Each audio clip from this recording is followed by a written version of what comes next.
acabou abortando o processo e deixou o projeto de lado e tal.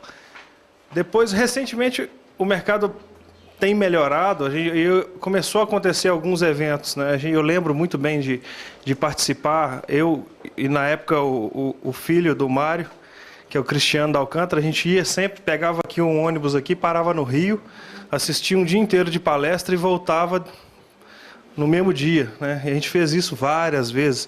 A gente sempre reclamava que aqui não tinha as coisas. Aí eu falei, não, está todo mundo reclamando que aqui não tem, vamos fazer. Aí eu tive...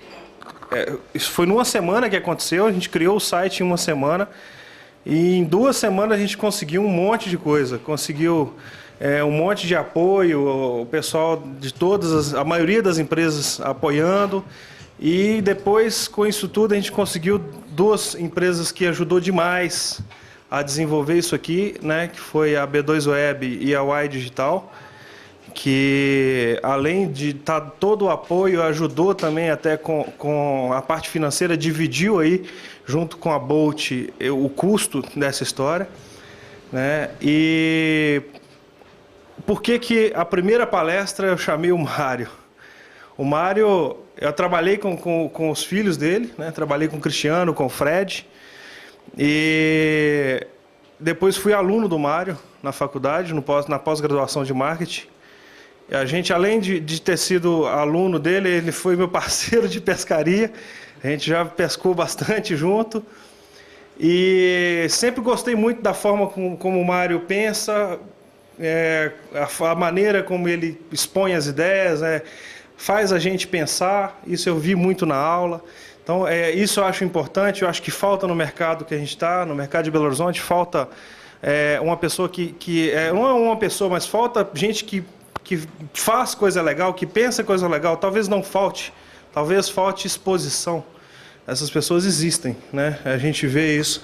Essa ideia, na verdade, surgiu, né, Júlia, na palestra lá no pátio, que o Rafa fez um comentário no blog dele. Eu li o comentário, achei que era interessante a gente tentar fazer alguma coisa, e a gente está aqui hoje fazendo a primeira. O Mário é um publicitário, né? De quando, Mário? Esquece. Uma das primeiras e uma das boas agências que Belo Horizonte, Minas Gerais já teve, há setembro. E é interessante porque eu queria uma pessoa que tivesse toda uma bagagem, toda uma história, toda uma vivência de que praticamente aqui ninguém teve. A gente não viu, eu não vi isso, eu vi um pedacinho depois, né? O Clube de Criação fez um anuário onde tinha memória, ali eu pude conhecer um pouquinho do que foi feito, né? O seu pai foi sócio da Setembro, né, Rodrigo? Ou trabalhou na Setembro, o negócio? O diretor. Diretor. Eu não era sócio, não. O Armando e eu, nós éramos diretores. Eu era vice-presidente executivo. Eu era um pouco acima do pai dele.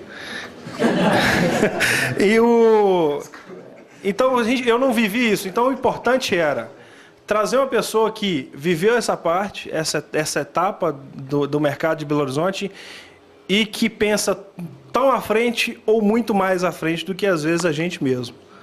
Então, e não só por isso, o próprio Rafa tinha assistido uma palestra do Mário e escreveu um post, né, que eu queria ser, quando eu crescer, eu quero ser o Mário da Alcântara.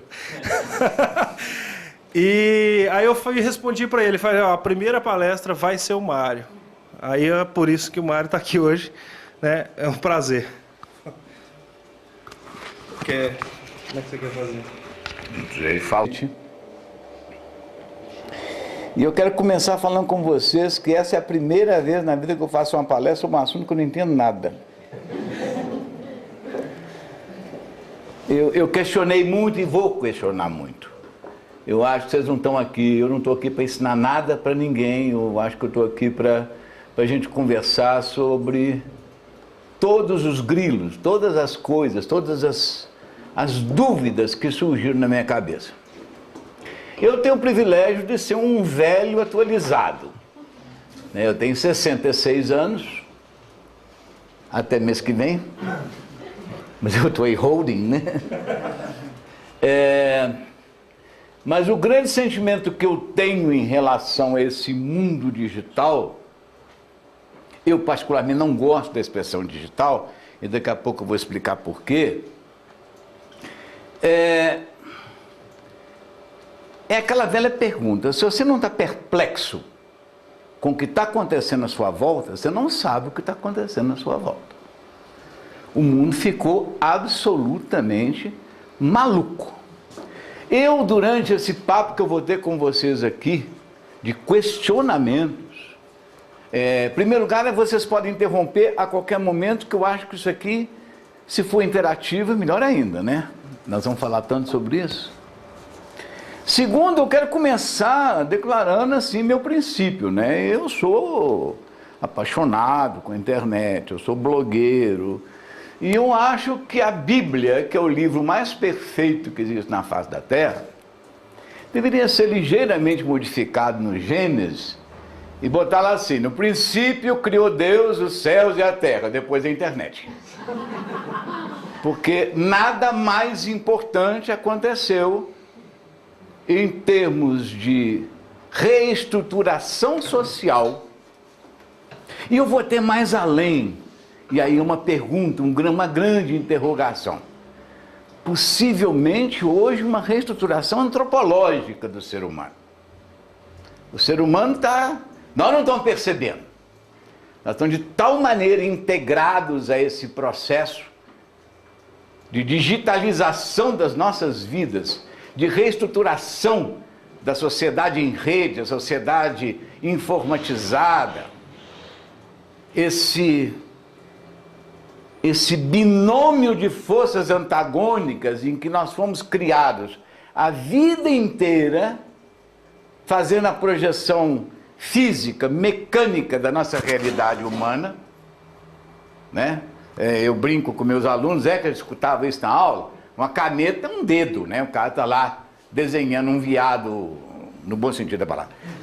Na Idade da Pedra, ele molhava o dedo na tinta. Depois ele pegou e inventou um dedo artificial.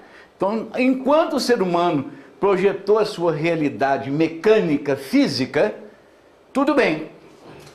Na hora que ele projetou a sua realidade neurológica, ele levou uma porrada. Porque através dessa modificação da cultura que o cercava e da cultura na qual ele estava inserido, os flashes, que são... a gente ser famoso é triste. Mas, o Sarney também está sendo muito fotografado, né? Mas contar, o que eu estava falando? No piscar do flash? Inserido nessa modificação cultural, eu acho que o ser humano não abriu o olho ainda, não percebeu ainda o que está acontecendo com ele. O Arthur Schlesinger disse que a gente pode ignorar o futuro, o passado, pode ignorar o presente, a gente não pode ignorar o quanto a gente é ignorante. Então, por isso a minha primeira declaração para vocês nesse papo de hoje à noite é essa: eu sou profundamente ignorante naquilo que eu estou falando hoje. Eu não estou falando isso como um mecanismo retórico, puramente para enfatizar. Não, ele é muito inteligente, mas está falando isso porque é bom. Não. Eu sou ignorante mesmo, porque todos nós somos. Se a gente não partir desse pressuposto, a gente não vai chegar a lugar nenhum. Só dar uma introduçãozinha para a gente dar. Por favor.